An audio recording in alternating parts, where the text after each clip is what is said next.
Hello दोस्तों, budget 2026 पेश हो चुका है और सैलरीड क्लास की निगाहें जिस चीज पर सबसे ज्यादा टिकी रहती हैं वो है income tax. Finance minister Nirmala Sitharaman ने फाइनेंशियल ईयर 2026-27 के लिए नए टैक्स स्लैब्स का ऐलान कर दिया है। लेकिन क्या इस बार मिडिल क्लास को कोई बड़ी राहत मिली है? आज के इस वीडियो में हम न्यू और ओल्ड दोनों रिजीम्स के स्लैब्स को डिटेल में समझेंगे और ये भी देखेंगे कि आपके लिए कौन सा सिस्टम पैसा बचाने वाला साबित हो सकता है। तो चलिए शुरू करते हैं। दोस्तों, सबसे पहला और बड़ा अपडेट ये है कि सरकार ने इस साल इनकम टैक्स स्लैब्स में कोई बदलाव नहीं किया है। यानी कि फाइनेंशियल ईयर 26-27 में भी आपको वही टैक्स देना होगा जो फाइनेंशियल ईयर 25-26 में दे रहे थे।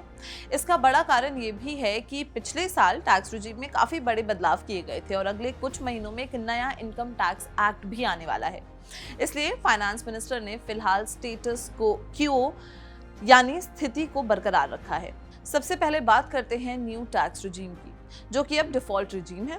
इसका सबसे बड़ा प्लस पॉइंट ये है कि अगर आपकी मंथली इनकम लगभग 1 लाख रुपए तक है, यानी कि साल की 12 लाख, तो काफी डिडक्शंस के बाद आपका टैक्स लगभग 0 हो सकता है। न्यू टैक्स रिजीम के स्लैब्स कुछ इस तरीके से हैं। 0 से 4 लाख तक कोई टैक्स नहीं, निल।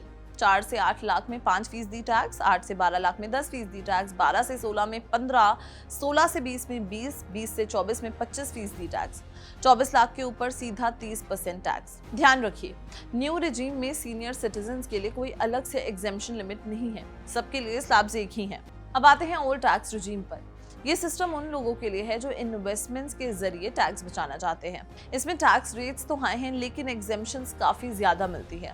सबसे पहले ओल्ड टैक्स रिजीम के स्लैब्स की बात करते हैं। 0 से 2.5 लाख निल, 2.5 लाख से 5 लाख तक 5%, 5 से 10 लाख सीधा 20%, 10 लाख से ऊपर 30%।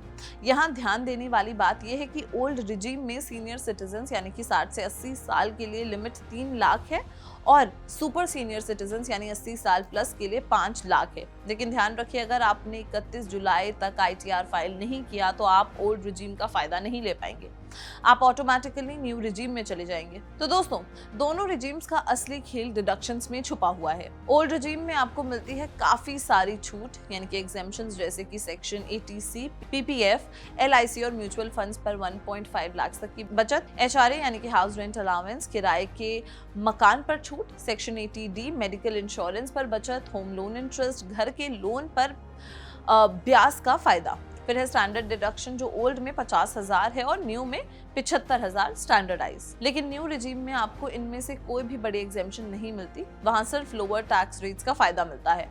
और बजट में सिर्फ इनकम टैक्स ही नहीं, कुछ और बड़े अपडेट्स भी हैं। सबसे पहला है गोल्ड एंड सिल्वर। बजट आते ही सोना और चांदी की कीमतों में गिरावट यानी कि टंबल एक देखने को मिला है।